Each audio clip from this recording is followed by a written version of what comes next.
తమ్ముడు తమ్ముడే పేకాట పేకాటే ఈ సామెత మన హీరోయిన్లకు ఎన్నిసార్లైనా వాడుకోవచ్చు. అస్సలు ఓల్డ్ అవ్వదు తెలుసా.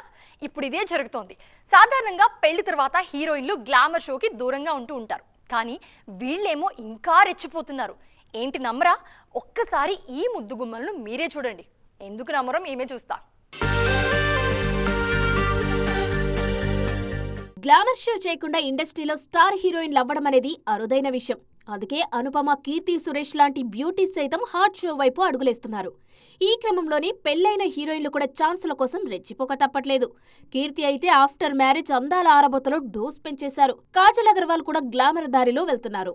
సినిమాలో పద్ధతిగానే కనిపిస్తున్న కాజల్ ప్రమోషన్స్ దగ్గరికి వచ్చేసరికి మాత్రం రెచ్చిపోతున్నారు. మొన్న ఓ సినిమా ప్రమోషన్స్ లో చాలా వరకు గ్లామర్ గానే కనిపించారు చందమామ. తాజాగా ఫిలింఫేర్ అవార్డ్స్ లో చందమామ గ్లామర్ షో మేజర్ హైలైట్ గా నిలిచింది. రకుల్ పెళ్లి తర్వాత డోస్ ఇంకా పెంచేశారు. ఆ మధ్య బికినీ షో కూడా చేశారు. ఇక విడాకుల తర్వాత సమంతను ఎవరూ అడ్డుకోలేకపోతున్నారు. ఈ బ్యూటీ షోకు థర్మామీటర్లు పేలిపోతున్నాయి. మరోవైపు సిద్ధార్థ్ మల్హోత్రాను పెళ్లాడిన తర్వాత కూడా కియారా అద్వానీ గ్లామర్ షో వైపు అడుగులేస్తున్నారు. నయనతార సైతం టాక్సిక్ సినిమా కోసం గ్లామర్ డోస్ పెంచేశారు. మొత్తానికి హీరోయిన్లందరూ పెళ్లితో కెరీర్ను ముడిపెట్టట్లేదు.